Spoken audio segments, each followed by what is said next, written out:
Salut à tous, j'espère que vous allez bien. Une fois de plus, c'est le prophète Samuel Famban. Et je suis là pour vous donner une prophétie que le Seigneur m'a donnée pour notre pays, le Cameroun. Samedi le 7 octobre 2023 à 7h12. Ce matin-là, dans une vision, le Seigneur m'a montré le Cameroun et j'ai vu une grande compétition du MMA avoir lieu dans notre pays. Et là, je ne parle pas du championnat du MMA camerounais, mais je parle d'une grande compétition où des combattants sont venus de plusieurs nations du monde. Et cela a eu lieu au Cameroun. J'ai vu cela se passer. Alors à travers ceci, le Seigneur me fait comprendre qu'il y aura un championnat du MMA qui concerne d'autres pays du monde et que cela va avoir lieu au Cameroun. Et nous savons qu'avoir l'opportunité d'organiser une telle compétition va ouvrir des portes à notre nation. Financièrement, l'argent va entrer et aussi en termes de visibilité. Le pays va devenir plus connu et plusieurs personnes vont être intéressées à soit investir dans le pays et beaucoup d'autres choses. Il y aura des opportunités pour les jeunes. Alors cela est une très bonne chose pour notre pays et je déclare que cela va s'accomplir et bientôt au nom puissant de Jésus-Christ. Mais en même temps, j'ai vu quelque chose qui se passait et cela m'a un peu intrigué. J'ai vu plusieurs jeunes être initiés en cette saison-là. Je les voyais intégrer des sectes et beaucoup d'autres, sûrement pour avoir des opportunités, la puissance, se protéger et tout le reste. Mais très tôt, j'ai vu ces mêmes jeunes en train d'agoniser. Ils étaient en train de souffrir à cause de cette décision et ils cherchaient à sortir de cela. Et dans cette vision, on m'appelait au téléphone pour prier avec certains jeunes qui étaient entrés dans la secte et qui voulaient sortir. Et lorsque je parlais avec eux au téléphone, je pouvais ressentir leur douleur et tout ce qu'ils traversaient depuis qu'ils ont intégré des sectes. Alors j'aimerais qu'on prie pour notre nation et surtout pour la jeunesse. Parce que ceci parle d'une saison d'opportunité pour le Cameroun, où plusieurs portes vont s'ouvrir. Mais il paraît que ces portes vont s'ouvrir avec des conditions. Et les jeunes de notre nation vont devoir accepter certaines conditions pour pouvoir avoir certaines choses. Et il faut que nous prions contre ça. Que les jeunes de notre nation puissent bénéficier de ces portes ouvertes sans devoir se compromettre, sans devoir accepter des choses contre leur propre volonté. Et ceci est également un reflet de ce qui se passe présentement dans la nation.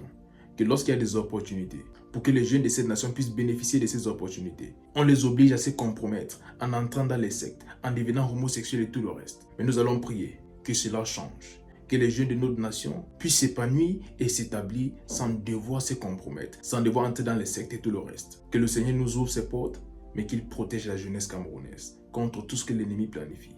Parce que lorsqu'il ouvre ses portes, il essaie en même temps de gagner des jeunes à lui. Mais on va prier et détruire tout ce qu'il a comme plan. Que les jeunes Camerounais vont profiter des opportunités qui s'ouvrent à notre pays sans devoir se compromettre. Que Dieu vous bénisse. C'était le prophète Samuel Famban. Shalom. Et la Bible nous dit clairement que lorsque nous voyons toutes ces choses, toutes ces guerres qui se passent dans le monde, nous devons savoir que la venue de Christ est proche.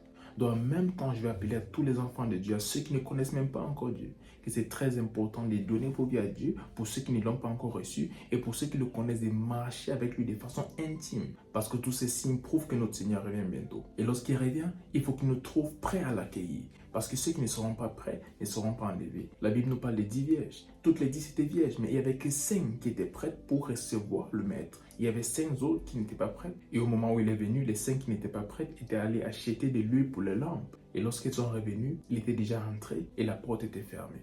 C'est très important de s'apprêter pour recevoir notre Seigneur qui revient bientôt.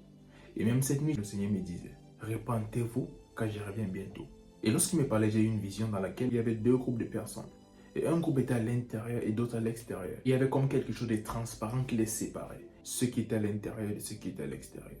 Et j'ai vu ces personnes qui étaient laissées à l'extérieur, en train de demander au Seigneur si elles pouvaient entrer. Et il les a répondu que c'était trop tard, ils ne pouvaient pas entrer. Et c'est là que le Seigneur Jésus m'a parlé et m'a dit, demande à mon peuple de se repentir et de se préparer, car j'arrive bientôt. Ça fait un moment que le Seigneur me répète ce message, à travers des visions, même lorsque je médite, il me dit, dis à mon peuple que je reviens. Et si le Seigneur parle de ça constamment, c'est parce qu'il revient vraiment bientôt. Et l'église n'est pas prête, je peux vous assurer. Parce que ça fait déjà plusieurs fois que j'ai reçu ce message de la part du Seigneur. Et à chaque fois que je le vois parler de cette façon, je vois comme de la douleur parce qu'il sent que son peuple n'est pas prêt. On est peut-être plusieurs à l'église, mais ce n'est pas tous qui sont prêts pour aller au ciel. Et s'il revient maintenant, il y a plusieurs personnes qui sont même à l'église qui n'auront pas au ciel. N'en parlons pas de ceux qui sont encore dans le monde. Eux tous, ils seront perdus. Mais la Bible a dit avant qu'ils ne rentrent, la connaissance de sa gloire va envahir le monde. Mais ce n'est pas encore le cas de nos jours. Et en plus de ça, même à l'église, la connaissance de sa gloire n'est pas connue par tous. Cela est une preuve que nous ne sommes pas encore prêts. Il est très important qu'on s'apprête parce que notre Seigneur Jésus-Christ revient bientôt. Préparez-vous parce que nous sommes dans le temps de la fin. Il y aura des persécutions contre les enfants de Dieu. Il y aura des guerres et il y aura beaucoup d'autres choses qui vont essayer de déstabiliser notre foi. Mais c'est à nous d'être focus sur Christ et de ne pas se laisser être distrait par tout ce qui se passe. Parce que la distraction peut aussi nous amener à perdre de vue notre but. Et si cela s'est fait, tout ce chemin que nous aurons parcouru jusqu'ici sera en vain. Mais j'ai prié pour toi en ce jour que le chemin que tu as parcouru jusqu'ici ne soit pas en vain. Que tu puisses tenir ferme et que tu restes fidèle à Dieu jusqu'à la fin. Que rien ne puisse ébranler ta foi. Fais confiance à Dieu parce que le même Dieu qui t'a sauvé est capable de te guider jusqu'à la fin. Donne-toi plus que jamais à son service en ces jours parce que ce sont les temps de la fin. Et pour ceux qui ne sont pas encore enfants de Dieu, donnez vos vies à Dieu maintenant. Il n'y a plus le temps. Il dit dans le livre de Romains chapitre 10 verset 9 que celui qui croit qu'il a ressuscité d'entre les morts et qui le confesse comme Seigneur sera sauvé. Et en ce moment, si tu n'as pas encore donné ta vie à Christ, je t'invite à prendre cette décision dès cette seconde afin de devenir enfant de Dieu et de vivre pour lui tous les jours de ta vie. Si tu prends cette décision, alors tu seras sûr que lorsqu'il revient à n'importe quel moment, tu iras au ciel avec lui. Si tu prends cette décision, répète juste après moi. Et pendant que tu répètes cela, crois-le vraiment dans ton cœur et tu seras sauvé à partir de ce jour. Dis Seigneur Jésus, merci pour ma vie. Merci pour tes projets pour moi. Je reconnais que je suis pécheur. Mais par le prix que tu as payé sur la croix, avec ton sang, tu m'as racheté. Je crois dans mon cœur que tu es ressuscité. Et en ce jour, je te confesse, Seigneur et Sauveur de ma vie. Et par la foi, je reçois le don de la vie éternelle. Merci Seigneur, car je suis né de nouveau.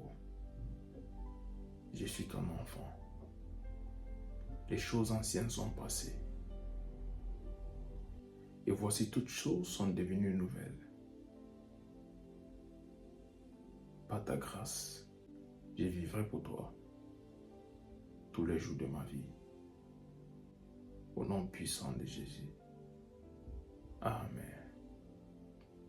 Félicitations. Si tu as fait cette prière, dès cet instant, tu es un enfant de Dieu.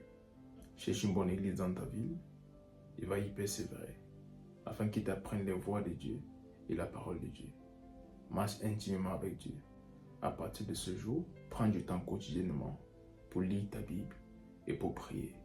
Et je prie que le Seigneur te fortifie, même dans ta marche avec lui, et que son Saint-Esprit t'habite et qu'il te guide, qu'il te remplisse et qu'il t'aide à accomplir la volonté de Dieu pour ta vie.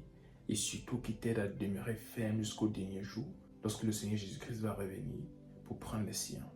Au nom puissant de Jésus-Christ. Amen. Que Dieu vous bénisse. C'était le prophète Samuel Fomba. Shalom.